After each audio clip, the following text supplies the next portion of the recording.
Cast इस शब्द को पहली बार पुर्तगालियों द्वारा 1600 ईडी में एक वर्ग समूह के लिए प्रयोग किया गया था, जो कि ओरिजिनली लैटिन शब्द कास्टा से उद्धृत है। भारत में जनगणना 1872 से शुरू हुई। 1872, 81 और 91 में पूर्व की व्यवस्था के अनुसार धर्म और वर्ण को ही आधार भी बनाया गया। लेकिन 1901 में ब्रिटिश सरकार ने H.H. रेसले नाम के एक रेसिस्ट व्यक्ति को जनगणना कमिश्नर नियुक्त किया और पहली बार रेस साइंस और एंथ्रोपोमेट्री के मानक पर बने नेशनल बेस इंडेक्स के आधार पर जनगणना की गई और इसने हिंदू समाज को चर्च आधारित वर्ग समूह की ही तर्ज पे एक नई ही सोशल हायरार्की में बांट दिया। वैसे यहाँ पर आपको ये भी बताता चलूं कि सन 1830 के आसपास मैकाले शिक्षा पद्धति के लागू होने से पहले भारतीय गुरुकुलों में अंग्रेज कलेक्टर्स द्वारा इकट्ठे किए हुए आंकड़ों के अनुसार शूद्र छात्रों की संख्या ब्राह्मण छात्रों से 4 गुना अधिक थी। Then how Shudras were allotted menial jobs?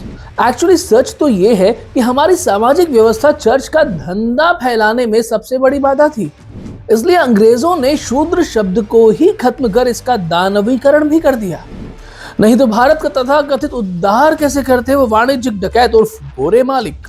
और इसके बाद शूद्रकर्मी लोगों को अनुसूचित कास्ट के अंधे कुएं में धकेल दिया, जिसे बाद में बाबा साहेब और चचा नेहरू ने संविधान में पेल दिया। सन 1872 में M.A. शेरिंग की लिखी हुई पुस्तक caste and tribes of India के अनुसार कोली या कोरी सम्मानित वैश्य राजपूत थे जो सपरिवार बुनकरी करते थे। बुनकरी का विनाश किया गया और गोरे डकैतों ने उनको भी अनुसूचित कर दिया। लखन पासी और उनके पूर्वज बिजली पासी भी एक क्षत्रिय राजा हुआ करते थे, लेकिन वो भी अनुसूचित कर दिए गए। यहाँ प्रश्न ये उठता है कि क्या वैभव जाने से कुल वंशज भी बदल जाते हैं? इन नीच लोगों ने अमेरिका, ऑस्ट्रेलिया और अन्य उपनिवेशों में मूल निवासियों का कत्ल किया और उनकी स्त्रियों को रखैल बनाकर जो संततियां पैदा की उन्हें हाफ कास्ट और क्वार्टर कास्ट की संज्ञा दी। और यही सेम थ्योरी भारत के संदर्भ में भी प्रतिपादित की गई। लेकिन नैरेटिव ये गढ़ा गया कि बाहर से आने वाले आर्यों यानी कि ब्राह्मण, क्षत्रिय और वैश्यों ने यहाँ के नेटिव्स का कत्ल किया, उनकी स्त्रियों को रखैल बनाया और जो संततियां पैदा हुई उन्हीं से नीची जातियों का निर्माण हुआ, जबकि स्थितियां और बात पूरी तरह से उलट थी।